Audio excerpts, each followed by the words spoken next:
So, Bethany, I'm about to do something that I have not done in a long time. Oh my God, is it the intro?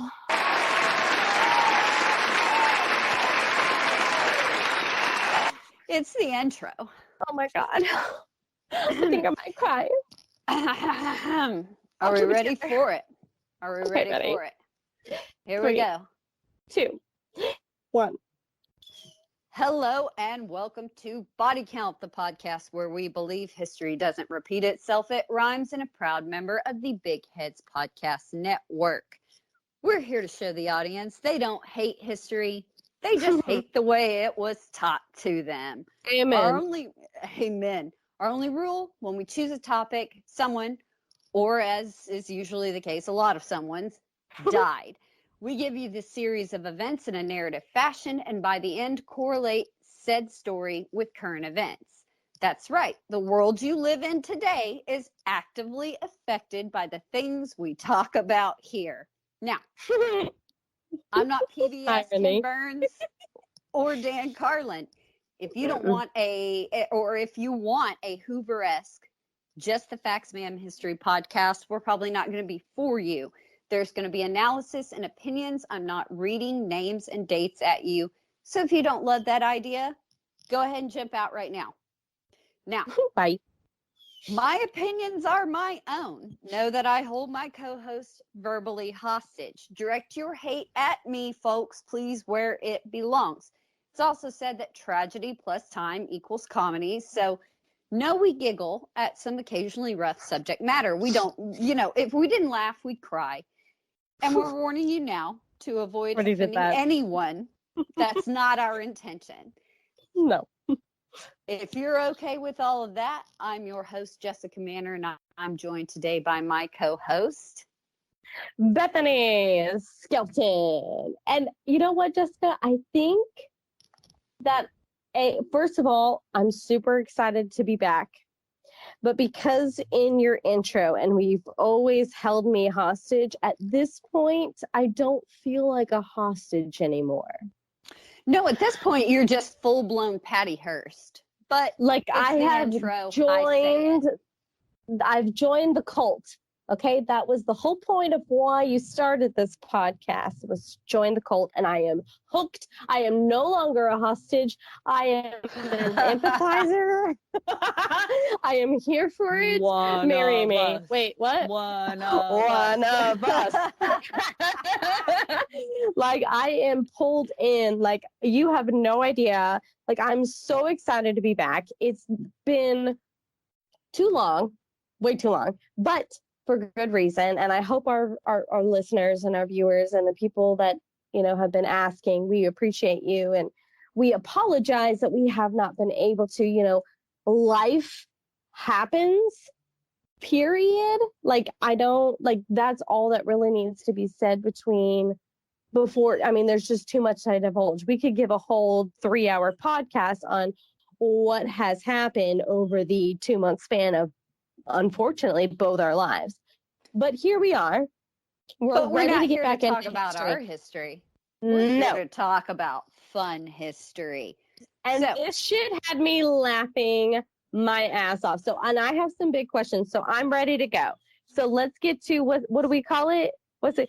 What Peter Griffin? Knock, knock, knock. Knock, knock, knock. Housekeeping. Housekeeping. Tell me more history. Exactly. Why do you do that? How many? Knock, knock. Go away. No. Go away. No, I'm ready. No, I'm ready. Let's go. So let's get it. Yes. It's housekeeping time, though. We've done our intro. We've done our duty to the audience. Quickly, we are a member of the Big Heads Podcast Network, which is an absolutely great collection of podcasts. We want everybody to go and check out everybody there. They're our family, and they put up with our endless amounts of shit. So we do really appreciate that. Thank you again. Yes. We're super, super excited about it. Again, please go check them out on social media, everyone. If you love this show, please, please, please go and give us those 5 stars on iTunes, rate and review wherever it is that you listen to podcasts. You can say whatever the heck you want about us. It's not to make us feel good. Although, I mean, we aren't complaining about it. We do like it. It just really helps us out on the business support. end. Yeah, we love and the you know support. what? The support, not only business, but it has brought us closer. I feel like I don't feel bad for having to take the break that we needed because I don't, people because in general. Everybody's been absolutely fantastic, and we really, really want to thank everybody. And understanding. And when that happens it happens to anybody and everybody. And you know what? This is what the definition of true family is. You don't choose who you're born into, but you do choose who your true family is. And podcast has really brought that whole meaning together. And you know what? Fans and network alike, I think that we chose very well. Yes. So, yeah. All of that heartfelt BS that I'm generally not into, and like it did get real. Welcome back. It just got real. Let's do this. Let's get into our story. Yeah, so the one thing that I always try to do, and that we always try to do when we look at this podcast, is correlate why it is that any of this actually matters. And I usually save the why should we care and what does it really matter in 2019 portion of the podcast for the end of our tale or series of tales, as this is going to be. Right, but I'm going to change it up. Yeah. No, I love change up. Bring it. I'm going to change it up. Let's go. Let's do it. It's the return. And I'm going to kind of hit everybody with the why should we care at the beginning this time. Popular discussion. Discussion. I think it's necessary to this tale because otherwise you're going to get lost in all the crazy winding ways that we're going to go. Yes. Which one of the most, it's going to get weird. I did prepare you because you did give me an outline to prepare, and I had a moment. Whereas towards the end of before I had our hiatus, wow, sorry, that came out a little slurred there. I'm sorry. I was taking a drink and I just dribbled on myself. So, okay, yay, same level. It just. I had to kind of read through this beforehand, and I wanted to. Whereas beforehand, I didn't. I would just like, all right, F it. I'm just going to blind read this, which was fun. However, I wanted to be prepared. Sorry, I had to go through the form. I'm sorry, I felt the musical pull from me, and I had to. What can I say? Scar's the only Disney adult. I mean, based on going through it and doing everything, that is why I really wanted to come into all of it now with a more of a why does this matter, because it is going to be a longer one of our series. It always matters. It's history, and I realized that a couple of years ago. Sorry, I'm sorry, but I'm part of this population out there that, I don't know who listens to this. There's a demographic that listens to history podcasts, but a lot of people don't, because it is, like you said, whatever we had been taught, it was unfortunately a bad version of what is actually out there. So here we have something, and I hope that you like it, and I hope you're not offended. We hope you're not offended, and we hope that you learn something. Maybe we should remember that there is a disclaimer. Did we do a disclaimer? I'm not sure. I did the disclaimer, sister. Okay. I always do the disclaimer. So again, we're looking at why does this matter? Why does this matter in 2019? And whereas now I'm not currently currently working in any kind of historical context like I was and like I was when I started this podcast.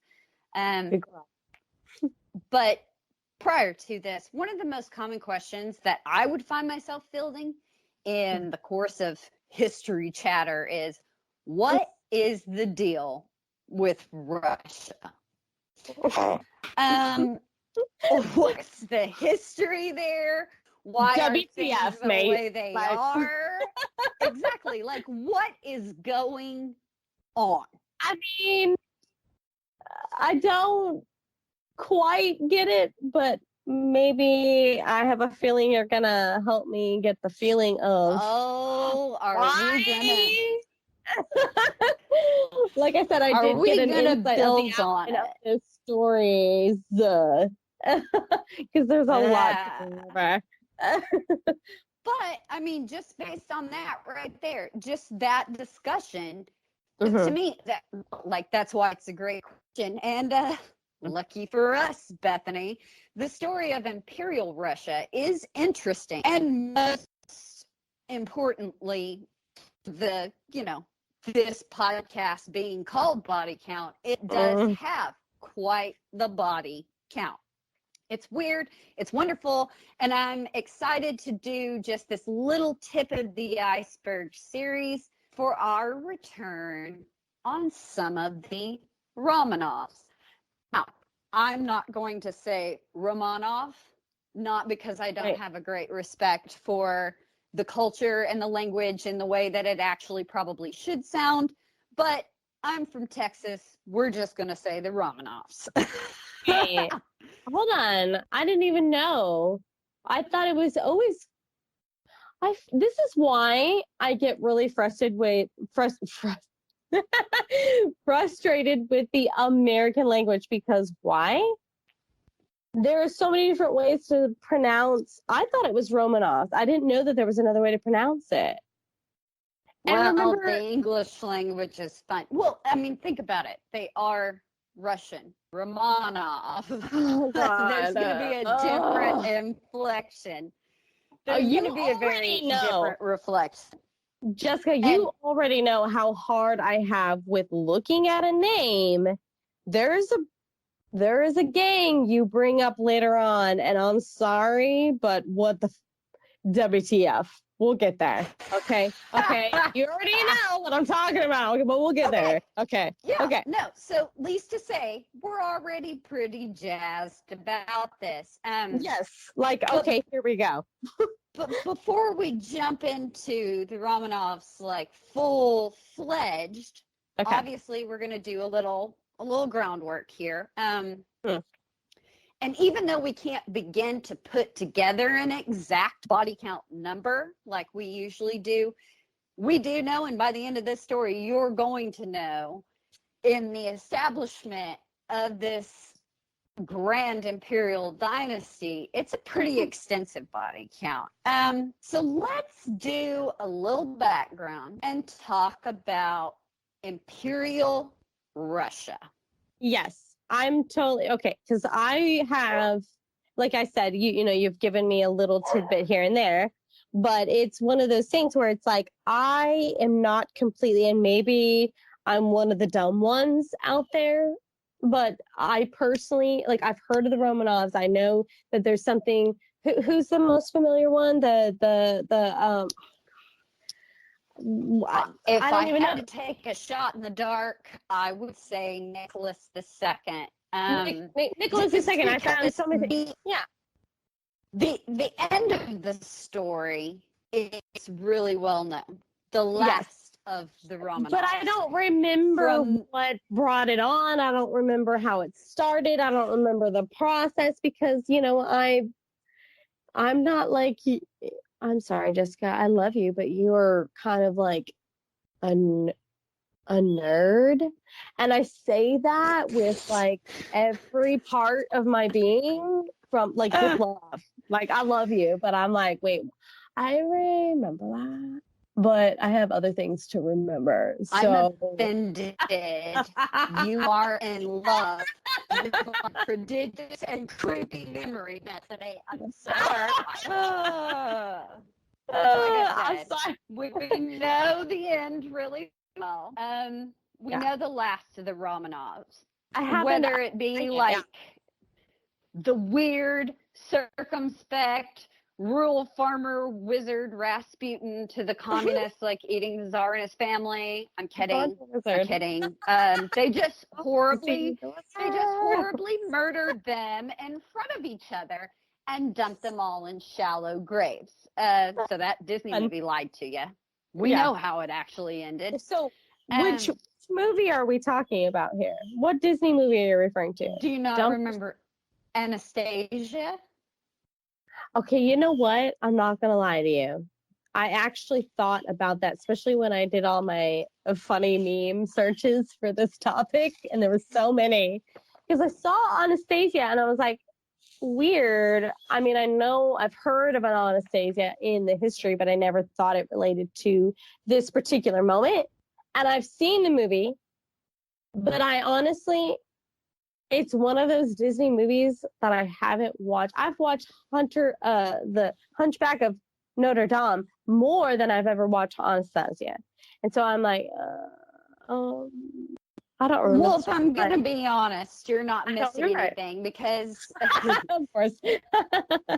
the reality is no matter, she did not survive. In fact, they found her body in a shallow grave not too recently. There's a whole history in the 20th century about women coming forth and pretending to be Anastasia as if she had escaped, and that's kind of what the premise of that is. She did not. Most definitely horribly murdered by the socialists. It is what it is. But we're not really, here to talk about the part that everybody knows a lot about. We're going to talk about how a 300-year dynasty kicked off. And that's what I love about this story. To me, the beginning is just as interesting and, just as rough.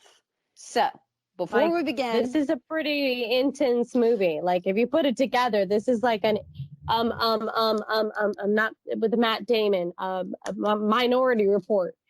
All those pulled into one movie. Like, imagine all those in one sitting. Like, or Mission Impossible even has its down slow moments. I'm sorry, but Minority Report with Matt Damon, that is a constant bullshit running, dodging for your life bullshit. Like, I'm sorry. Oh, sorry.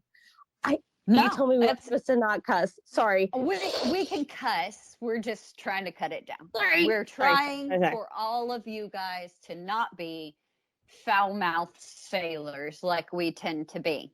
So I got really passionate and excited. I was in it to win it. Sorry. I was in it to win it. Let's talk a little bit about the Romanovs. Okay. It begins with Ivan the Terrible, and I'm going to call him Ivan. I know it's Ivan the Terrible, and ends with poor old Tsar Nicholas II.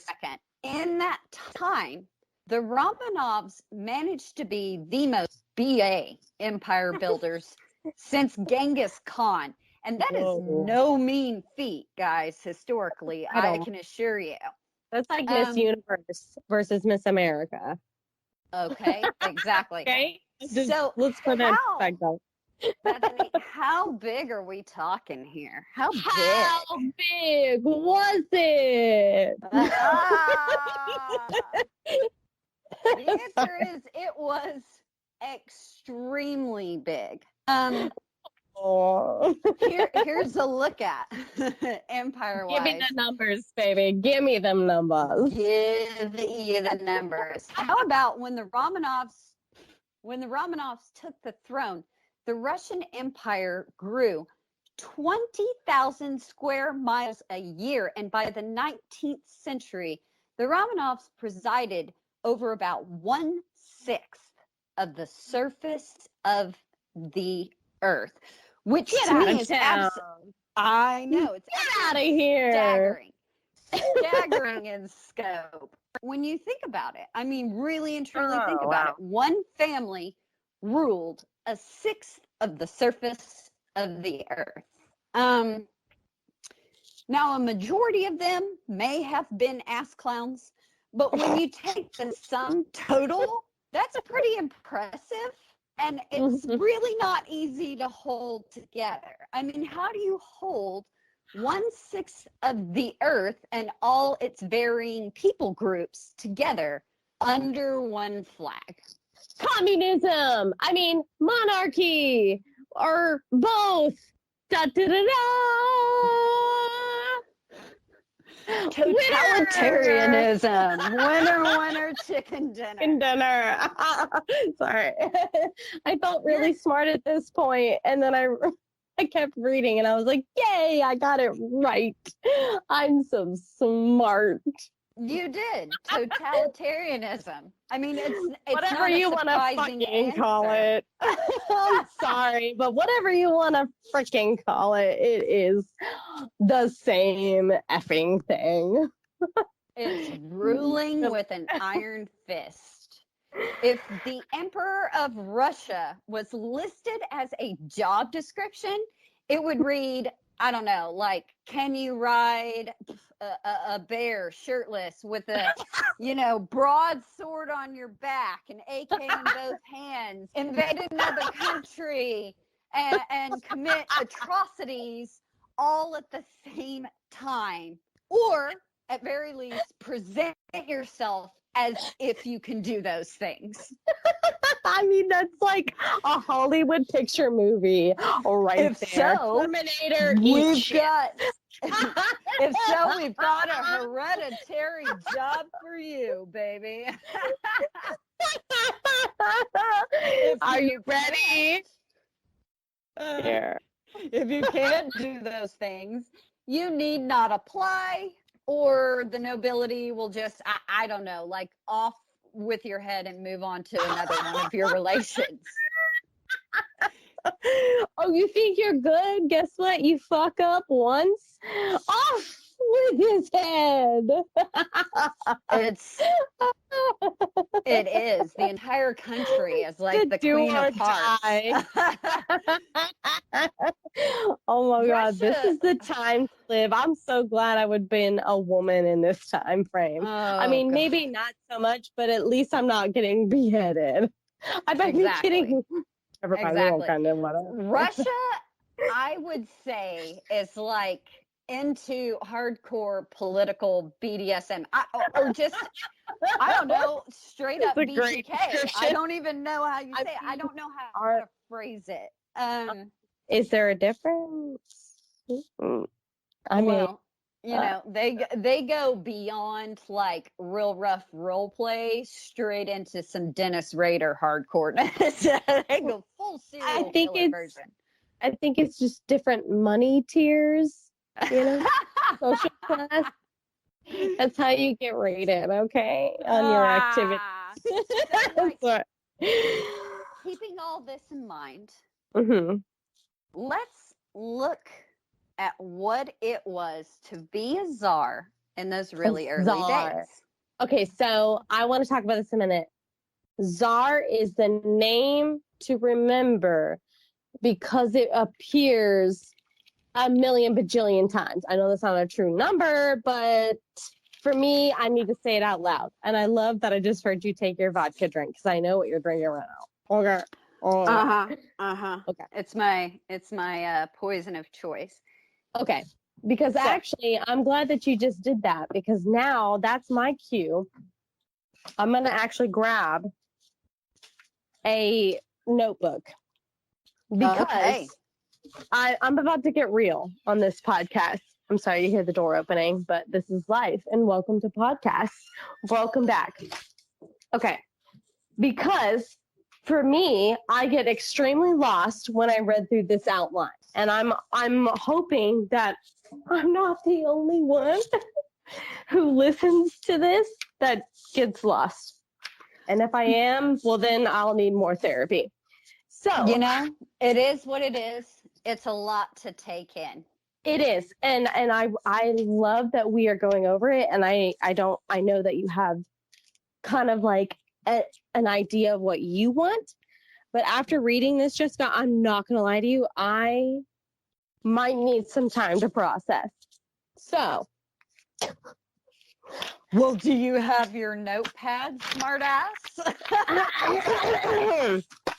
Maybe I should get my glasses, dickhead. So, I love you, but listen, I want to make sure I get it right, and I know what the fuck you're saying. The heck you're saying. All right, Poindexter, you got your pen and paper ready to take notes? Poindexter? Wow. How old are we? Yes, I'm ready. Okay, so we have Czar. Just Czar. Okay. That is the main line. Okay. And we'll get to why they are called Czar as we begin our story. But remember, we are going to begin with our why this is important this week. Yay. And then we're going to jump into the story. So Russia was autocratic, meaning essentially absolute monarchy. What the Tsar was, no and, ifs, or buts. No wonder the Soviets were so pissed off later on, but we're going to skip past that. What the Tsar said goes. But despite all the glamour and how awesome it seemed, it was a really dangerous job. The Romanovs ruled for so long, and the power structure was so deep-rooted that even now, some 200 years after the Romanovs established how power was passed from one ruler to another, the process is carried out in pretty much the same way despite the fall of the empire. Russian presidents still, all but on paper, nominate the next in line much the same way as Peter the Great did. To be czar, even if you weren't, king shit a turd mountain, required you to at very least act the part. So, I mean, if you're going to be the turd of the mountain, be the biggest turd of the mountain. Be the biggest turd of the mountain ever. Exactly. Own that shit. Own it. Majesty and strength were what the doctor ordered. And you were pretty much left in the A from day one. You had to balance the interests of all the clans of people and all the wacky, and boy, there are some wacky personalities of those powerful, almost oligarchs around you. Just saying, that should sound very familiar when you look at Russia today, right now. Again, not much has changed. A czar had to balance the army, which was essentially an entity all its own, the nobility, which was another separate entity, and even your own court administration, another entity in itself. And Jesus. Yeah, we're going to get into like what, 3 different departments, right? 1, 2, 3, right? Yes, exactly. And then each of those groups had factions that all wanted something different. If you lost all 3, like we talked about earlier, off with your head. You didn't retire. Should I not have left? Sorry. No, you should have left. Okay. You didn't retire from being czar. You had to be executed. Therefore, either do well or off with his head. Exactly. So that in mind, you had to be pretty vicious. I mean, you couldn't hesitate. You always had to be ahead of the story and willing to kind of make do with what you had. Damn. And talk about pressure. No kidding. I mean, damn. What's even, not only that, but it seems really foreign to us in our democratic, semi-transparent system. You had to and were expected to essentially be harsh. What couldn't be forgiven was being inconsistent with your brutality. So if you were mean as, all get out, you better always be mean AF. Like, if you were a poon, you better not suddenly think you could grow a backbone. Consistency. Okay. So if you were going to come into this position based on the situation that you've been presented, you would need to say, am I going to be empathetic and peaceful, or am I going to go balls to the wind, aggressive? Like, am I understanding correct? And I'm assuming that with this part of the country or whatever we're dealing with, we're always constantly finding power. And how do we get power is by intimidation, which is by war, which is by aggressiveness. The cycle continues. And so whatever you chose, consistency. You better stick with it. You better never stick with it. Or I get it. If you're going to knuckle under, you better always knuckle under. If you're going to be head honcho, you better always be head honcho. Yeah. That seemed to be where a lot of the backlash came from. So then you had to garner, you had to garner all this respect from those of your court and your oligarchs. But at the same time, you had to get the peasantry, which was about 90% of the population, to literally worship you. So a czar had to be Billy Badass with his officials, but really cool with his subjects. Which is crazy because it seems like, in a lot of movies and stuff like that, it's portrayed that the person that's in the power actually spends more time focusing on its gang and its posse, it's like security versus what the people want, which in reality could overthrow you at any moment. It could. Revolutionize.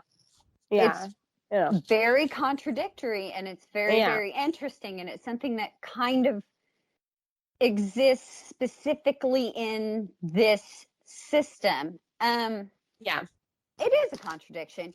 Because at the very end, at the very, very end, the czars were offed by those of the 90% versus the court. But through the history, it's usually those magnates and advisors were the ones that you had to fear most as the czar. Right, because they are the ones that ultimately made the bigger decisions. Like, oh, well, the czar said this. And he told me to do this, and I'm his, right-hand man. So you better listen to me. And, it's, if you've ever watched The Last Kingdom or there's like several, stories and Netflix TV shows out there about this whole process of, yes, you have a big picture and he has minions that does this dirty quote unquote work, and they have vendettas of their own. They have personal gains of their own, so you never know if they're actually working for the czar or for themselves. You're exactly right. Court intrigue, and that's why a lot of the times it wasn't until the very end that the uprising actually targeted the czar. It would be that the people targeted the courtiers. Well, the czar is God anointed absolute monarch, but his advisor is a bad guy. So we're going to get him. But in the meantime, the power of the czar is checked by the fact that no czars until the very end died of popular uprising. They were killed by their own courtiers. So it's a really interesting system. The grasp of power, the thing you see everywhere, the jealousy, the wanting more, the envy. I get it. No, I'm totally following. Okay, you're on board this one. Yeah. Sorry. And again, we don't see a lot of division in this and some of what's happened in modern Russia, which I also find very interesting. There could be no division between the Tsar's public life and their private one. The thing was one in the same. Every second, every action was a testament to the Tsar's autocracy. If you farted in church, it might be taken as a sign that I don't know, that your whole reign was doomed. It was that kind of scrutiny. No. It's worse if you sneezed and farted at the same time, which has happened to everyone. Okay, you can't control a sneeze and a fart at the same time. That's ultimate blasphemy. Off with his head. Well, you never know. You do that, and then a famine starts up a week later. It's because the czar farted in church. He's the devil. It's his fault. He tainted the Lord's holiness with his gas. That's exactly right. So it may seem great to be God. the top guy, but I'm like so happy it's I really live not. in 2019. Right? I might Exactly. bitch and complain and moan, but damn it, it beats better than living in 200 years ago in Romanov, where I probably had no rights and was raped all the time. I shouldn't. That's exactly right. I'm just saying, like, God. Okay, here we go. We're gonna call it full Game of Thronesing. I mean, as tempting as some parts it makes it seem like I want as a woman, I know that shit would not fly ever back then. Ever. We'd be so dead. We'd be burned as a witch the first 10 seconds. If we fell through the stones Outlander style, they'd just immediately truss us up and burn us as witches. Witch. The witch. So knowing that there's no privacy, that everything you do is on display, the really smart czars still manage, despite all of that, to keep decision making shrouded in mystery. And again, I'm going to remind us all that is not unlike the Kremlin that we know today, right now. If that doesn't sound familiar, you have not ever read a newspaper. A czar had to be the dictator, head up the military, be the highest priest of the land, and be the father of all his people. You had to be on your toes at all times, efficient, wise, have a sense of personal magnetism, be viewed by all as like just too legit to quit, and always respect all aspects of tradition. And everyone had to be afraid of you all the time. Oh my God, I'm sorry, Jessica. I think I need to go take a prescribed Xanax from my doctor after all of that. I could not manage. Just thinking about it. Excuse me, one moment, please. Okay, first order of business. One at a time, please. God. Oh my God, no, I don't want that position. I don't want that responsibility. No. Because, right, it just gives me anxiety to think about it. Because here's the thing. If you were perceived as weak, that was almost as it's over. It was as detrimental to your life as if Poland turned around and decided to march into Moscow right that second. People would laugh at them. Same difference. What are you doing? Funny. You guys are playing a joke, right? Where's Ashton Kutcher? Am I being punked? Am I being punked? That's another thing I'm going to remind us all about this story. We can make all the fun jokes about Poland we want, but this is Poland back then. And Poland, we love you. We're just kidding. We're 100% just kidding. We love you. Kidding. Bethany, what shape is a Polish firing squad? A circle. Okay, I'm sorry. That will be the last one because these Polish people are very, very scary. You're a wonderful country. We're just kidding. We are just kidding. Please don't hurt us. Please don't hurt us or hate us. We do love you. We just like to make inappropriate jokes. So otherwise we would cry. Otherwise we would cry through all of this already at this point. There were no clear rules or limits. What the Tsar said is just what it was at the time, and law emanated from this one person. Understandably, if someone didn't like it, your life was automatically in danger, which made a Tsar naturally paranoid 100% of the time. Which understandably, no way. No. Yeah, what? No way. No. What are you talking about? People want to kill me all the time for my job? No. Understandably, that level of paranoia often manifested in a constant campaign of checks and threats. Furthermore, you were always chasing popular opinion. You were the head of the church, and it was your job as czar to protect the rule of orthodoxy as the perceived inheritors of the Byzantine torch. You had to secretly find subordinates you could trust and that were highly capable while appearing to do it all yourself, if that makes sense. Yes, because, and actually, yes, that does. Because if you think about it, how do you control the people? Back then, it was through church because more people did grasp to religion or God or whatever. They pulled more to that.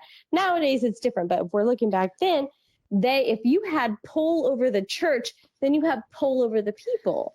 And I mean, it does start you down a pretty sinful path, but it's one of those things where you do make ground, you do make headway if that's the direction you want to go. Well, and you also have to consider that these people were God-anointed patriarchs. We're considering the right of kings here, and also, and we're not going to address it yet because we do get into it a little bit later in our story, talking about how important that inheritance of that Byzantine torch and why head of orthodoxy was also important. But we're not there yet. It will become important. Well, religion later. Always does come into a part somewhere because of how powerful the belief of something, whatever you want to call it, whatever you're at in your life, whatever stage, spiritual, like you want to be at, it does have a certain pull on us as individuals. Exactly. So of course it's going to play a part. Of course. Yeah. So here you are doing all that. You have to find all these people to delegate to. You have to pretend that you're doing it all by yourself. The czars had to maintain security and prosperity at home and at the same time seek glory abroad for both the czar's court and his people to consider that he was doing a good job. And again, this should sound very familiar to those looking at the Russian state today. And not just the Russian state, but like my own personal life. Like we spent from 7:30, 8 o'clock this morning up until we decided to finally start recording. Talking about this very thing, how we are expected to do this, and this, and still do this, and this, and this. And keep up the front. All while looking like this, and perceiving to think that everything happens magically. No, I am not fucking Harry Potter. I cannot wave a goddamn magical wand and boom, shit's done. That's not how this works. Okay, you expect me to do this, and this, but if this doesn't get done, heaven forbid, everything's going to fall apart. Well, guess what? Unfortunately for a czar, that wasn't an option. And that is exactly what it was and what it looked like. Thank God I live in 2019. So. We're going to say that a lot in the course of this story. A lot. I feel it. Yes. So we've got that maintaining everything on the home front and then going out and being this glorious crusader and conquering territory. That's how you get respect.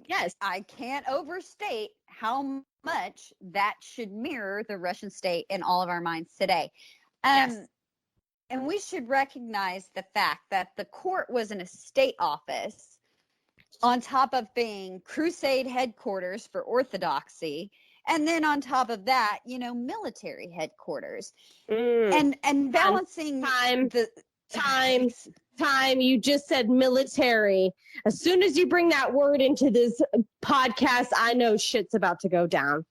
Like as soon as the military word comes out, like I know what's about to happen. Boom. I'm like, all right, here we go. You just said military. And it's gonna start getting there, but we have to remember we are still going over and we're still kind of paralleling. We aren't even into our story yet.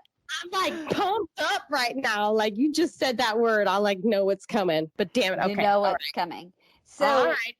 on top of all of that being right there in front of the czar constantly, Mhm. you're also balancing Slavic state and really nationalist imperialist ideas against the idea of this entire empire, which included a multiplicity of people that were not just Slavic peoples. Mhm. And you've got all these competing interests. It's no surprise that we see the current federation as aggressive as czars had to be. Well, If I that mean, makes sense. of course it makes sense. Like, how else do you get respect? And unfortunately, in history and what we understand, people respect you, or I don't know if respect is the right word. I don't know. But if they fear you, you get more of a reaction, get more of a response when you need something or want something. When people fear you. So, no, it makes sense. Very Machiavellian, but it's true. Be aggressive. Okay. I mean, so after a while, autocracy almost became independent of the Romanovs themselves. Have an idiot on the throne? No problem. You could just get a new Romanov. oh you know? God. Everyone's replaceable. Exactly. We'll buy Abby Lee Miller or Dance Moms, okay? I don't want to get sued. Sorry. But Russia for real. was so vast that the truth is most peasants never gave a thought to the Tsar himself. All that mattered was that there was a center of power and always would be. This hardly, seems sufficient to all of us in our smug Westernness, but the truth is that it was more than enough for a very, very long time. Now, why is that? Because when the shit went sour in Russia, it went really sour.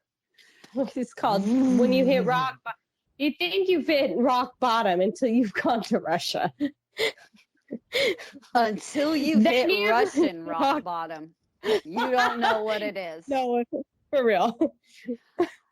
There's bad, and then there's Russian bad. That's exactly right. Geez, and that is so true. When it breaks bad, it breaks bad. We know this, and it wasn't too long ago, that the wall came down, and we know that fact, and it's still very much in our consciousness. In fact, when things break bad in Russia, it seems to stay in the minds of its citizens for so long that we have 300 something years of Romanovs just to avoid what put them in power in the first place. Fear can be very strong. The only thing stronger than fear is hope. And if you continuously put fear over fear over fear, you have complete control. And that's exactly what is happening. What we're going to get into today is why that continued the way it was so long. But I could also argue the same thing about Soviet rule. Stability is a central theme in Russia, really and truly, that's explored here and kind of kicks off our story today. Because like we said, when it goes bad, it goes bad. Okay, well, I'm glad you brought that up, Jessica. I'm sorry, but I'm going to stop you. I agree, but disagree with you.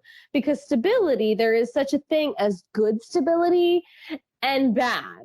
You can have stability where it's like, in a nurturing but yet consistent environment, or you can have one that's aggressive and repetitive and, harsh. Like, I mean, you can have both. But in a good way, there's a way to do consistency and there's a way not to. But I would also argue, I'm going to argue with you on this, Jessica. That we're talking about years and years of human history. And Bethany, you are looking at it through a Western lens, which is largely evolved to very democratic. But it wasn't always It's a different kind of democratic. It's a different kind. It took years and years of evolving government. I cannot And believe I'm trying to argue with you. I don't know what I'm thinking. I'm gonna fucking lose, but I'm just trying to say, I'm trying to get my opinion and what I'm thinking out there. oh no, I don't Obviously, disagree. you're gonna change my mind, but I'm just saying, Jessica, I'm gonna stop you there. I don't disagree, but this is not the governmental path that True. has taken in the course of history in the country we're discussing. And these things take time. Rome wasn't built in a day. I get it. You're right. You're always right. I get it. Okay. Okay. I'm not always right. Well, usually right. It's like 99.9% you're right. There's always that chance of 0.001%. There's always that chance. And I don't disagree about your perceptions of stability, but we're talking about something that is not viewed through a Western, semi-transparent, democratic lens. It's just not. It's a different time. It's a different time, and it is a different region of the world. Sorry. Okay. I'm gonna let it go. Probably not. But no. But you're also carrying it into your thoughts of Russia today. And I don't disagree. Yes. But again, the theme of the Romanovs and the body count we're going to get to today more than answers the question to me of, so Russia. It's an intense, difficult dance. Russia, her people, her government, they demand absolute stability at home, but constantly maintaining and expanding vast borders as a point of pride and necessity. And while seeming to encourage the participation of all able politicians, appearing to widen participation, and at the same time, never losing tradition. Now, if that all doesn't ring bells to the modern world, I don't know what does. We can't paint a clearer picture. Sacred autocracy is in the blood. And it's such a bizarre demand of governments. Yes. Naturally results in some really metal actions by some really metal people is what we're trying to get to. It takes metal people to deal with metal actions. Let's be honest. It's done. Like, get real people in. It's 100% true. Ruling Russia, and especially in the imperial sense, it ain't easy. Takes a lot of ingenuity, and you have to be pretty brutal to pull it off. Metal AF. This entire story is basically one big body count. And that is why we are so excited to start talking early days today. I feel so bad that we have spent almost an hour, not quite, because we were doing stuff before we truly recorded, but I'm just saying, getting to this point of why we are telling this story. And I think that, you know what, I don't even care that it took this long, because I think that it's super, super important because of what is about to be discussed and the craziness and the literally endless cycle that we are about to experience. I literally, when I read this, outline of these bullet points and here and there, I felt like I was on a fucking merry-go-round, like constantly like, wait, I feel like I've been here before. Like, is this gonna ever stop? Like, what's the point of this? Like, we can speed up and go faster so I can vomit everywhere and get it over with, or you can shut the thing down and let me off. Like, can we make a mother effing decision? Like, what's the point?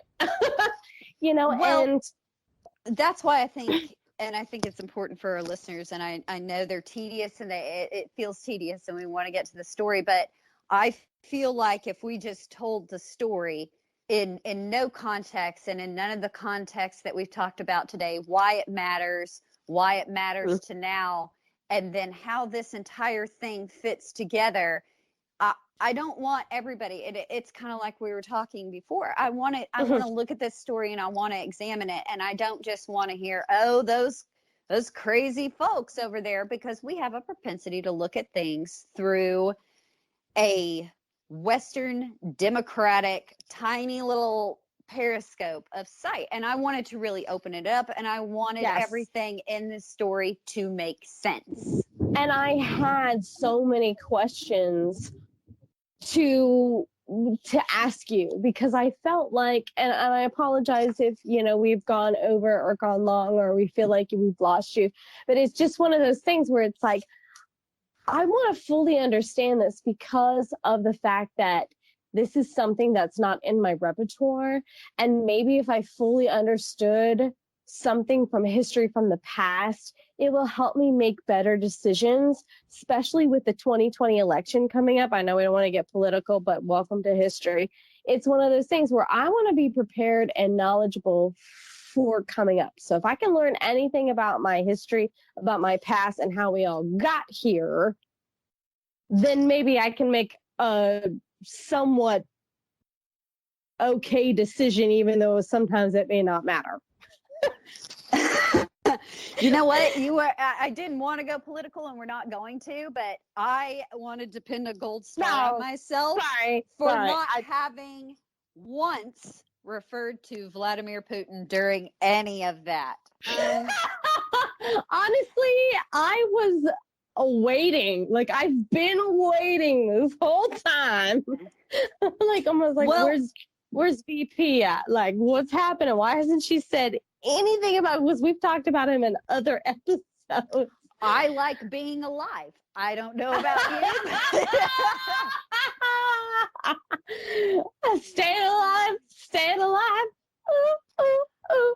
Ooh, not talking about VP. I don't want to show up in a Norfolk hospital in a couple of weeks with mysterious fallout poisoning. I just no idea how you got here. What day is it? Shit, I only remember 3 months ago. I don't remember coming into contact with plutonium. Is my kid okay? Am I still married? Is my kid okay? Like, come again. I'm pretty impressed, but we will. I love my Vladimir Putin, but that's just the last time. VP is what we're gonna say, because I don't think we're allowed. VP. It's like Voldemort. It's like saying Voldemort. You say it, you'll be tracked. He who must not be named. Be named. It just, in the story. We'll call him who. It's for your own protection. So that's why we wanted to give that rundown at the beginning of our story. We promise, as this series picks up, we're not going to do any more of that. And we're not even going to finish up with that. We jump in from this point on. We talk about how important, we got it out of the way. Talked about how important center and stability is in Russia today. Know that it was even more important back in the day. We talked about also, when it breaks bad in Russia, it breaks bad. When it hits bottom, it hits rock bottom. Yeah. Oh, God. Like the rockiest of bottoms. It falls when it rains, it pours. That's what it is. Oh, forever. I don't know why, but when it rains, it pours. But that brings us, Bethany, to the beginning of the Romanovs story. A time that seems to be ingrained in the memory of the state eternally, the time of trouble. I love this. This is great. Let's go. So you're ready? You're ready to start like this body count filled super metal story of how history got the Romanovs. I am half a bottle of wine in, so tell me. So you're certainly very ready. Yes. Tell me, because I might be hyped up, but I've got my pen and paper still ready. I've got SAR written at the top with an arrow down, and so I'm ready to start my tree. Okay, awesome. One other quick note, guys, we're not linguists. We apologize if we do not pronounce names and things correctly. I'm barely an historian on my good days, so I'm certainly not a linguist. Please forgive us in advance. So, this story all kicks off with a guy by the name of Ivan, I'm not going to say it correctly, Ivan the Terrible. Okay, so for future reference, because I've read through this, we're gonna call him and refer to him as IT, or you can do Ice-T, but I'm calling him IT. He's Ivan the Terrible. I've got IT or Ice-T. Again, everybody has the same name. It's gonna get weird. That's usually why when I've got a family tree. Okay, so your notes say IT. I try to call him just the Terrible, so that we all know the Ivan, the correct Ivan that we're speaking of. So, or TT, we could call him TT. We could. ITT. But I call him the Terrible. The Terrible. Okay. So, knowing that the guy's name is Ivan the Terrible sort of sets the tone for where this portion of our story is headed. It's always good to kick things off with a guy called the Terrible. Nothing sets up a comeback. There's nothing like a comeback of the body count after a hiatus of starting out. I feel like this is a new trend. Welcome to body count. Here we go. Shoving it up the ass. Everyone's a dickhead always. Congratulations. Sit back and listen up.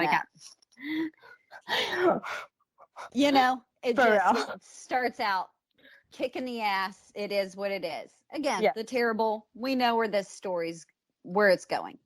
Yes. Now, Ivan was descended from a long line of ass kickers, starting with a dude named Rurik. Okay, so he's related Rurik.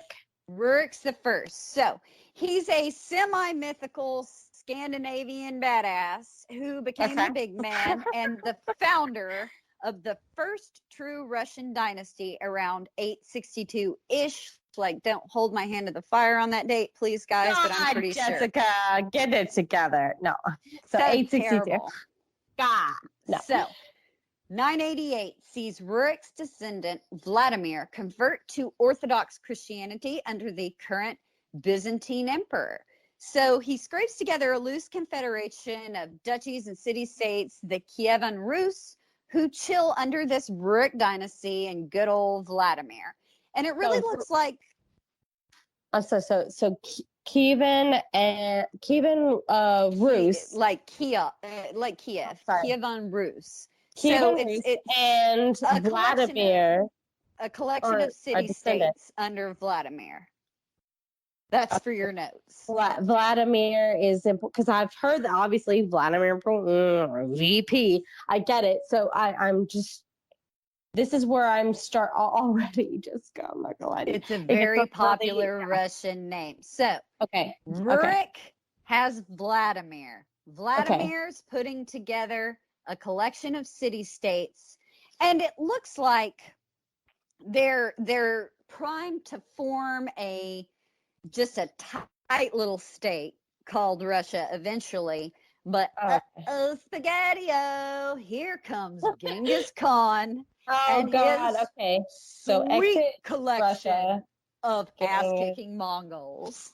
Khan and Mongols. Okay, I've got it. Okay, so we went almost was to be Russia, and then Genghis Khan said, "Fuck you, I'm coming in." Okay, I'm ready. All right. He descends in holy terror. You've got it. And all the awesome Mongols. Now, just saying, as an aside, that's always a rough day in the old historical kingdom. You think Here come the Mongols.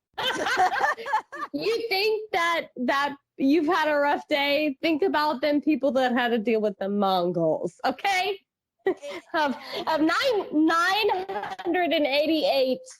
Okay, back in the year of 988, them people had to deal with the Mongols. Now complain about your life. Thank you. Right, we've got a dynasty building for a while. And then we see the 1200s coming Picking along, and here flowers comes in the here field. comes the Mongols. Skipping through rainbows and forests, and then all of a sudden Mongols descend. Exactly. Tell me how your day sucked. No story ends well after someone says that. Please go check out our Genghis Khan series for some more information. Pretty much. Yeah. Like, it is what it is. So he allows the Rurikid, which is going to be the name of the dynasty, founded by, Vladimir and Rurik. That's where the name comes from. So he allows these Rurikid descendants to rule for him as vassals in these small little principalities. They mingle. They rule for Genghis Khan, or they rule in general? With the authority of Genghis Khan. Basically comes in and conquers and says, I'll let you still be king. You're going to pay me money. You're going to pay your taxes to me, Genghis Khan, basically. Okay, that doesn't really sound like independence to me, but whatever works. Okay. It is what it is. We are not talking anymore about Genghis Khan. I've already been there, and I've already done that. I'm not doing it again. Okay. They mingle and kind of marry in with the Mongol invaders, all while biding their time as basically guests in their own state. But we know that Genghis Khan didn't live forever. And if we know anything about the general badassery of the Russian people, it didn't last long. If Mongols are scary AF, so are these bad princes of Rurik. Prince of Rurik. So naturally they start to chafe at Mongol authority in a big way. Well, because they're weak. Well, they see a weak point. So they see a chink in the armor. Genghis is gone. The Khanates are breaking up. They see their opportunity. Along comes Ivan III. Oh, wait.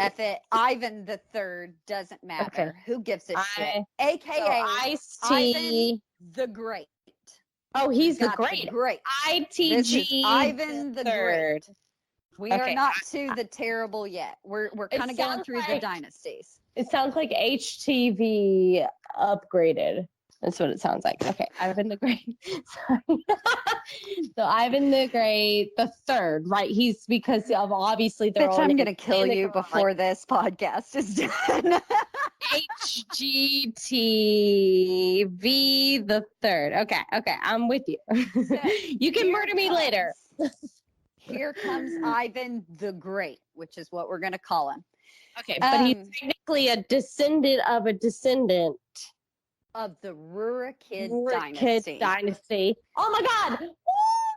You got it, Bethany. Right. Here comes Ivan the Great. Really quickly, do you give yourself that name, or does history retroactively give it to you? So I Googled this. I got this outline and you asked this question, and I was like, actually, I kind of want to know too. So I used my supposed to be millennial brain, even though I grew up in a weird transition of millennials, and Googled that shit. Like, do you give yourself titles? And you know what I got? It was like the importances and the extreme caution of changing your name. And I just thought, wait, Jessica's talked about this before as to why she has not changed her last name after she married her husband. And it's just technically it was short story, like combined, it's because you're lazy and you don't go through the work. That's literally what all the websites say. Like, if you want to change your name to Bethany Skelton, the amazing, beautifully talented woman, whatever you want to change it to, you have full authority, but they recommend you seek therapeutical help before making such a big decision. Yeah, bitch, this is America. You better have a permit. Gotta have a permit. I about that shit because I wanted to know too. Damn. Oh, Down the biggest rabbit hole of my life. I was like, all right, this is off topic, but I get where they're going. Like, I get it. Luckily, this is medieval Russia, so if you even have a name, you're doing pretty well. So you can just yeah, you can just tag the great onto it and call it good. A day. Call it a day. Oh shit. Yvonne the Great walks onto the scene, Gary Cooper style, starts taking some names. So he's stringing together this group of principalities. So we got the big boys of Novgorod to the north and the cutthroat Rostov of the south. Ivan the Great collects them all under his own Muscovite duchy near Moscow, pops on a crown, and starts some serious shit with the now divided Mongol bands, which no mean feat, I assure you.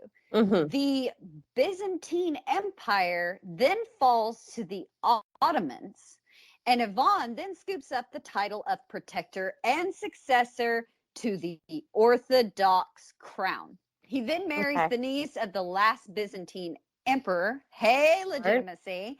And I mean, it's my move. Yeah, what are you gonna do? Yeah, but he's in line as he sees it to be the new Caesar, because remember, the Byzantine Empire is basically Eastern Rome. Okay, so wait, are you saying that he didn't have to marry? Well, yeah, he would have married somebody, but secure his reign or what? Is that what you're trying to say? Wait, I'm sorry. I'm just trying to make sure I understand. No, I'm not going to argue it. The way he sees it, the way the Great sees it, is he marries the niece of the last Byzantine emperor. He is now legitimately married into the family. The Byzantine Empire has fallen. He sees it as now he's the keeper of orthodoxy, like the Pope is the keeper of Catholicism in Western keeper. He has legitimized himself into the Orthodox crown. Does that make more sense? Okay. Yes. I'm sorry. I'm writing this down because I didn't quite understand why this was so significant in the outline that you gave me.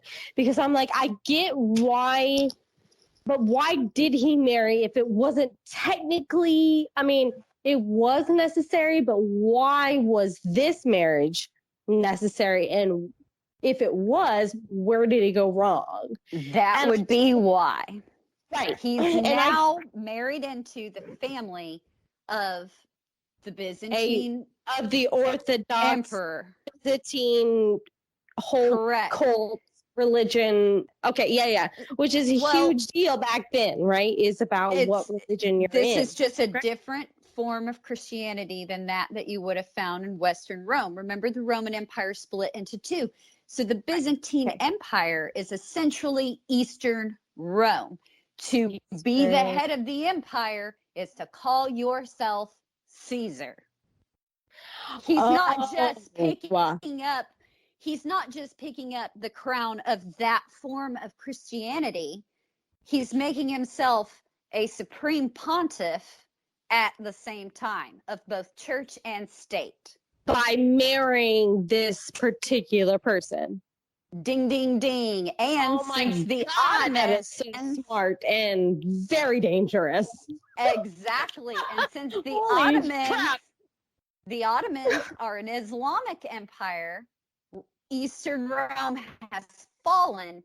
Not only has that, but he is now the supreme crusader and protector of Christianity, backed up right next to the Ottoman Empire. He is, in one fell swoop, made a whole different kind of nation and an empire. Okay. And I'm not very good at geography, but all those places you just said are like basically neighbors, correct? Yes. Okay. Especially at this time. I'm not like I can barely remember what the freak I did last yesterday. I completely understand. But I'm like, let's be honest, yesterday. I completely understand. This is a lot. It's a lot. It is. And I want to make sure I follow, because when I read through this outline, I found myself getting lost duly just because of the traditions that this religion, this dynasty, this history, whatever you want to call it, background kind of has. And so I found myself going, oh, fudge. I'm kind of confused. Because it's a fun mix of cultures. and I know that we might be an hour into this, and I apologize, but I want to make sure that I fully understand. And if you get it better than me, congratulations. Okay, I'm an idiot. Okay, maybe I'm a part of the population that's like, excuse me, Professor. Can you go back to the very first word of your lecture before I break down? Before I write down any of this. I'm gonna fail. Okay. But it's so important on what is actually, because once I got through both, spoiler alert, I have read through both part this and another section, whether this makes first or second or third, who knows. I have gotten to the end, but I still have major questions. So I've gotten the general idea of the ending of this entire work that you have provided for this topic. And quite honestly, Jessica, I am sorry that I'm going to interrupt, and I apologize to the listeners, but I just want to make sure that I'm following, and it seems to me that the highlighted versions that we want to pay attention to are the name Tsar, the Byzantine, am I saying that correctly? The Byzantine Empire, the Orthodox Christianity. Yes. And yes, I just want to make sure this is for my own. All of this is just being built right now by Ivan the Great. So, ITG. As we've just established everything, basically, this is the Great saying he's the new Caesar, and then Caesar is Russianized to Tsar. So hello, new empire. And he starts uniting the territories of Rus. Can we just say, though, we've talked about how smart he is, but I really miss the days in history when you could just pick up a crown, and if you made enough people believe it, boom, you're emperor. Have you not watched the new Aladdin? She's like, I've looked all over the map. I've never seen Alibaba. And he was like, it's right, Genie. It's right there. And then it just magically appears, Alibaba. You know what? This ain't no fucking Aladdin Disney movie shit, okay? You can't just make up shit in real life, okay? Well, give some... Back then you could. And they did. And they did. And they said, fuck it. And here we are. This is why we have a podcast. Exactly. So back to our story. We now have Vasily III take up after old Ivan the Great kicks the bucket. But Vasily III's son dies. Now, this leaves the throne in the hands of Vasily's toddler grandson, Ivan IV, later known as Ivan the Terrible. Okay, wait, hold on. So we have Ivan the Great has, I call him Vasily III. Which is that like his son? Okay, so that is a direct line. Yes. Now, that's Vasily's son okay. dies before Vasily dies. So then Vasily has a son and dies? his son has a son. Wait. Vasili's son Wait. dies, and the throne God. goes to the grandson. Oh my God. Okay, so Vasili's son, right? Yes. Son dies. No, Vasili's son dies. Okay, so he his does die. grandson then becomes next in line to the throne. Okay, so Vasili's son did have another son who survived. Yes, and his name is Ivan the Terrible. There we go. God! Son of a... Hey, okay. You're here. You're with it. Okay. We're at where we need to be. Had another son, but Vasily died, and that's the grandson. No. And his name is Ivan the Terrible. Okay. No, I got it. You just missed it. So maybe you missed some of what I was saying, but I've got it. Okay. Holy good. Balls Good. on toast. All right. We've got it. So right now, Ivan the Terrible has finally taken the throne. And remember, we know that we aren't dealing with a treasure of a human being if you get a name like that. Now, Ivan's mother, Ivan the Terrible's mother, may have been poisoned. And prepare yourself, because there is a lot of poison in this story. Like Bret Michaels' proportions of poison everywhere, and lots of posted drink amounts of poison. Poison, the Cusco, the poison to kill Cusco, that poison? Or Yes. like Gypsy Rose Blanchard poison? Or poison. Okay, so Ivan the Terrible's mom was supposedly poisoned. Supposedly poisoned. We got it. So not only that, but the boy was most likely traumatized and sociopath right up. When you consider the constant throat-slashing violence of his courtiers, that they would just randomly erupt into this at the drop of the hat, just because they were like, I don't know, menstruating that day. And it was some rough menstruating, because these are medieval Russians. And if they are as metal as they are today, imagine back then. Yeah, I got man period, head, got it, trauma. Either way, mom may have been poisoned. People are throat slashing left and right in front of this child. I'm just saying, the Terrible was growing up to be like hard.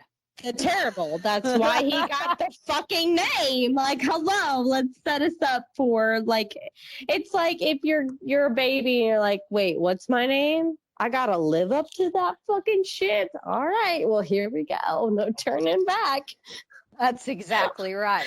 So, while Ivan the Terrible grew up to be one very smart cookie, he also grew up to be highly volatile, which is understandable. 1547 sees Ivan the Terrible crowned czar at the ripe old age of 16, which, let's face it, in 1547 was probably like today's millennial equivalent of what, 45?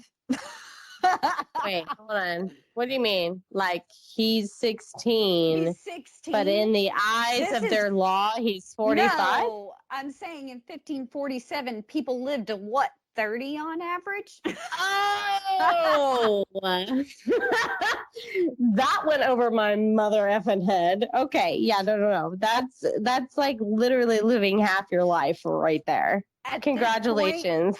At this point, this podcast is either going to be very entertaining or the most horrendous piece of shit we've ever put on the air yet. Welcome and that is back. Saying sorry, something. Please hang on. Welcome back. I'm done. I might be a boss in certain areas like you experienced the other day, but in others, I am, what's her name on Clueless? What'd you say? Yeah. I want to feed the dolphins. Here we go. So therefore, he's 16. So it's, well past the time to marry. What most likely a 12-year-old girl. Congratulations, he made it. Thank God we live now. and time to get married, make little future czars. So sorry, but at 16, we were worried about passing like our legitimate drive, because you had a farmer's permit, I'm assuming, and I had a learner's permit, which was basically before 16. But back then, we were worried about like actually getting legitimate driver's license, whereas poor Yvonne the Terrible, the third, is worried about even just surviving. Oh, sorry. Hold on, let me make that note. I told you everybody was saying the same the thing. Terrible, the fourth. Okay, I've got it marked. Okay, I just want to make sure I've got my graph going here. He was worried about just the fact that he succeeded this far in his life. So, yeah. So not only that, that's an I don't know if you can hear it, but it's a goal. It's a gold clap. A bunch of weird old guys shove a crown onto your head. So time to get married. The czars had this hokey kind of tradition, which is cobbled together from Byzantine and Mongol influence, called a bride show. Basically, the highest nobility. The highest nobility and officials would round up hundreds of middle gentry virgins and kind of start sorting through them all until a handful were presented to the czar, from which he would choose one to wed. So actually, the Bachelorette's a really, really old idea, as it turns out. Yeah. Or I mean, not the Bachelorette, the Bachelor. The Bachelor. I was just gonna say, let's present a bunch of women that say they're virgins until his willy pokes up. But you know, obviously, in modern times, relating to today, the Bachelor is what's relevant. So if you think this is gross, you shouldn't watch The Bachelor. Because it's equally as gross. Hypocrite. Exactly. Sorry, we don't want to take out the Bachelor fan base. I'm sure they're a big part of our fan base, actually. Love you guys. Sorry. For idiots. Sorry. While the influential of the court might sneak lesser branches of their family into the finals, only the czar pick the winner. So the outcome was always kind of unknown, you know? It was a fair way, and you laugh, but remember, this is 1547, not 2019. It was a fair way to keep one group from gaining too much power, and it was constantly mixing new blood into the court, which we talked about. They have a propensity to kind of go after each other. Bethany, at least they're not screwing their cousins like the rest of Europe. It's a step in the right direction. I you know what? I was laughing at first because I was thinking, oh, look, I've got 6 kids. Pick from your litter. Who's the prettiest, you think? 6 girls, and they could be all hideous, But I get, once you kept talking, like, I get it. Pretty much. It's just the nicest way to do it. Like, I'm under, I don't know the correct wordage, but I hope people are understanding what I'm trying to get to. No, absolutely. So mixing new blood into the court, keeping any one family from gaining too much power influence. And you also have to consider that it would have been pretty tough to sucker any European princesses into such a far-flung kingdom as Russia was. And far away too, technically. And not having the information. No, I get it. Yeah, that makes sense. Exactly. And who should the Terrible pick in this bride show but a Romanov? Now, so the third, Ivan the Terrible the Third showed interest in a woman, Romanov. Correct. Now, in the court, there were in the court there were born courtiers, like the nobles, aka the nobles, but there were also sort of made nobles that were the most trusted advisors, and these were called boyars. Now, this position wasn't hereditary. So nobility, hereditary, boyars, not hereditary, but all equally as important in the court. So they could be chosen. So the person in power could choose their boyars, correct? Correct. That is how they were so chosen. they're People chosen. elevated because of their service versus their birth. And so trust, in a way, and a way to find their, their trust. If a boyer or a potential boyer came in and said, you know what, I'm going to gain this trust of this person because I think they're going to be the next Tsar, so that I can work my way up into, God, that's some sneaky motherfucking shit. Ding, ding, Damn. ding. Exactly. Exactly. Oh my God. But Just had light moments. I also think it's kind of unique and kind of cool in the sense that you don't have to be noble born to be just as wealthy and wield as much influence as any prince of the land. In fact, some princes, despite being hereditary princes, were way further down on the socioeconomic scale than some middle gentry guy. Yeah. Because they were lies. Because if you look at it from our history standpoint, most of it was incest. So kids that were being born were not up to standards, I guess. So what did the queens or, the women to bear children do? They went outside, kept hush hush, killed everybody, and presented it as a royal. Right. But not only that, you could be of a lower class and a lower station. And as long as you were talented, you could rise higher than a prince. What is your worth? Damn, what an expectation for a baby. Like, well, that's hey, welcome to this really world. interesting. You better present or you're fucking getting your head cut off. Well, I mean, it's really, really interesting, though, that we have a little more of a merit-based system than a birth-based system that you would see at this time in Europe. It's interesting. Right. Okay. Yeah, that's true. That is true. Look at what it is now versus what it was. It's interesting. Back then, and it has changed, which is good. So, we've evolved. Some of this Romanov girl's family had some great prominence, but her particular family, and by family I mean uncles, cousins. So some were very prominent, but her particular portion of the family, they were middle class, as it were, or like the 1500s equivalent of middle class. So not bad, but not like high up. Like exactly. Good. So these are pretty semi-humble origins for our first Anastasia Romanov. Now, not long after they pop the crown on Ivan the Terrible's head, he marries Anastasia. For a guy that would end up being his first wife, right? Yes. First wife. Yes. Okay, so and again, he ends up being known as the Terrible, but actually they had a pretty good marriage by 1500s standards. Anastasia could really I'm not sure I know. Hold on. I'm not really sure I know what the 1500 standards is here. Let's not outline them, but not great generally. So I think like somebody wrote at the time, you should beat a wife even if she's behaving well, just to remind her who's boss kind of thing. So that's a 1500s standard of marriage. I shouldn't have laughed at that, but that made me uncomfortable, so I don't know what to do.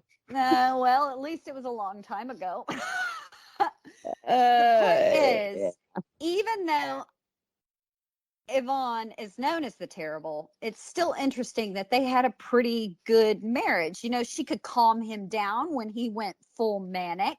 She gave him 6 kids, with a couple actually surviving, which again is a real accomplishment. Oh, damn. Accomplishment for the 1500s. Good for her. Not only that, 2 of the children were male, which was even more impressive. So 2 males. She had 6 in total. Right, but only all that's going to matter for the course of our story is the 2 surviving males.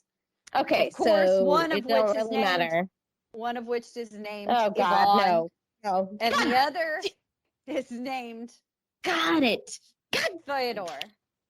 Okay, so I'm Yvonne, and what was it? Theodore. Frodo. Oh, Theodore. Frodo. Oh. Nope, I'm not. No. Sorry. Nope. You said Theodore. That says Fyodor. That says Theodore. Theodore. How is that a TH? Okay, I'm whatever. not saying TH. It's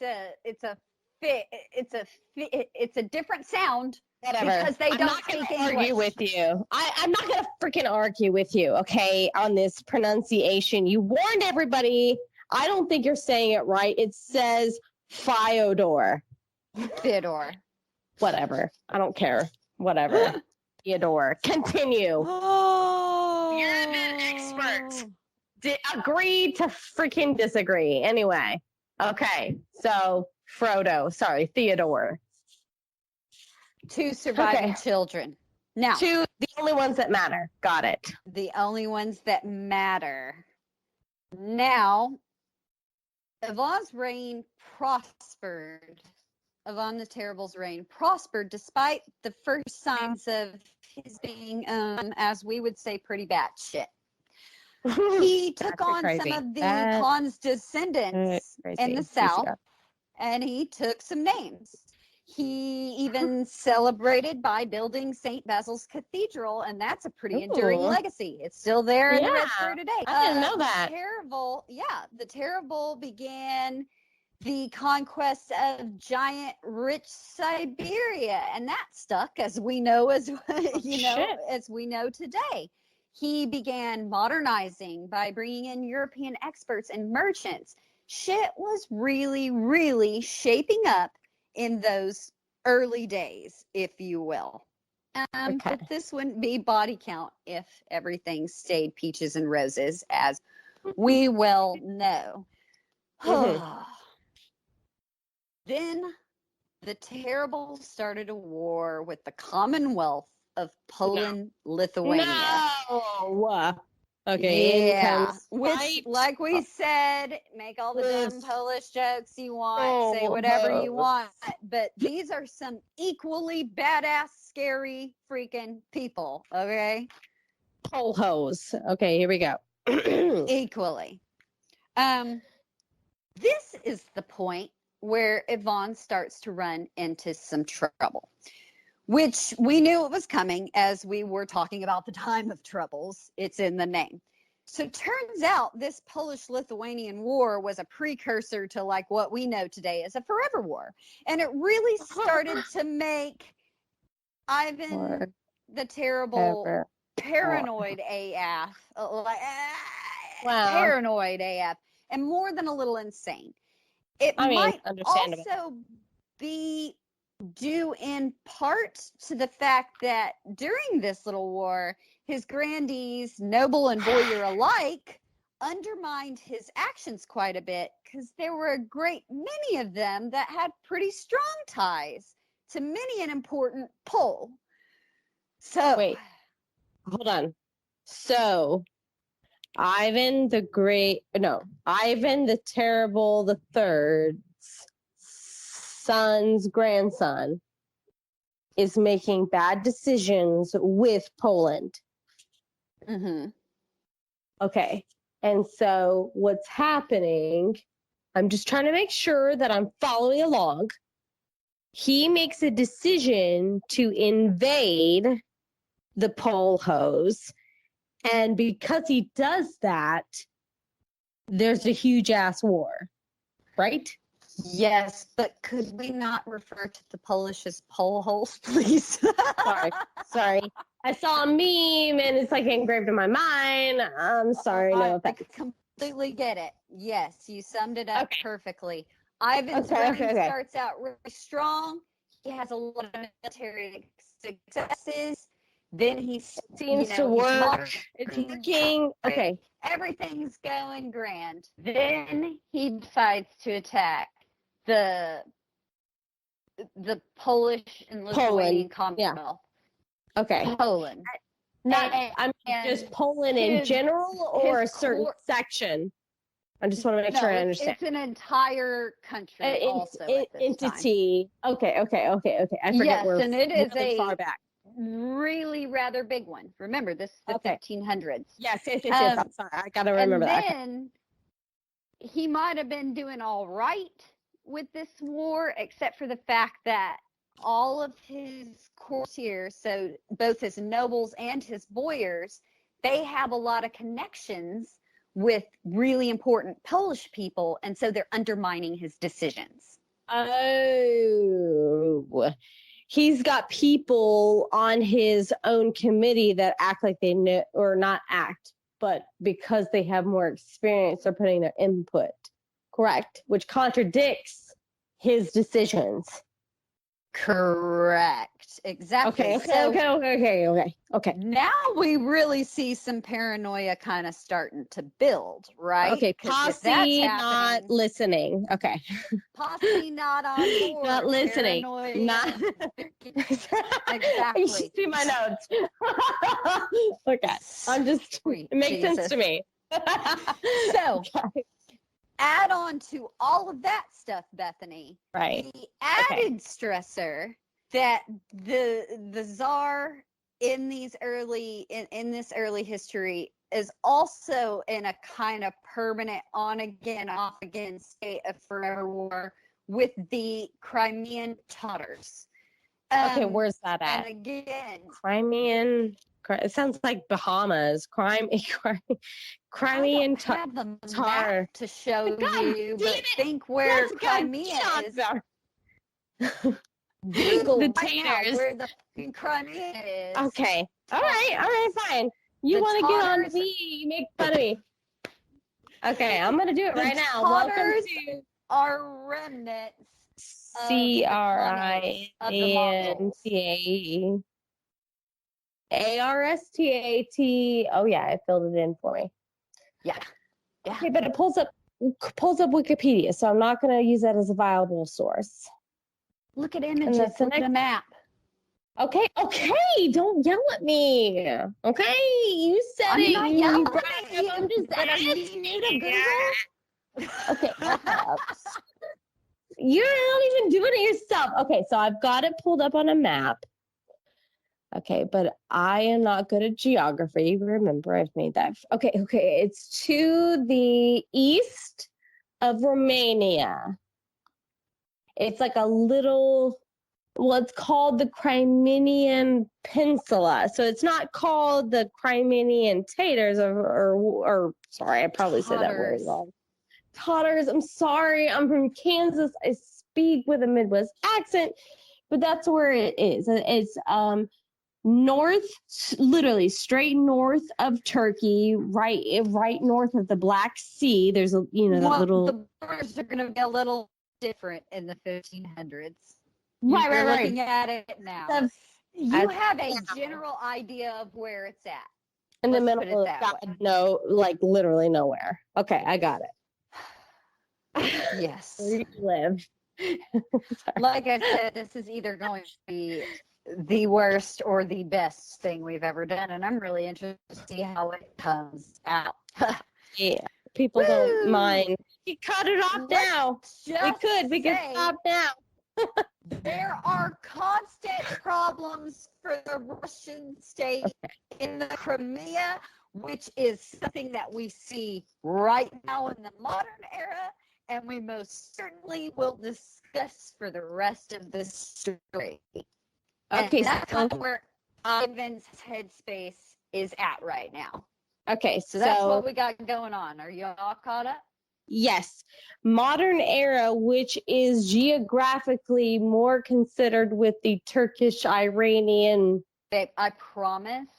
Everybody's going to know where the Crimea is. Vladimir Putin marched his ass uninvited in there just a couple of years ago. I promise everybody's going to know exactly where the Crimea is. I feel so dumb. Like, You're not dumb. You are not dumb. It's a big story. It's a lot to follow. You've never done this to me before, okay, Jessica? I've never done historical figures with you. We're doing our first historical figures together. Hey, listeners, we apologize, but at this point, we've got to kind of cut it off today. Unfortunately, we just ran out of time. As it turns out, medieval Russian history is far more complex than I initially thought. but the discussion was just so great that we kept recording. We will be back next week with the rest of this recording and pick up where we left off.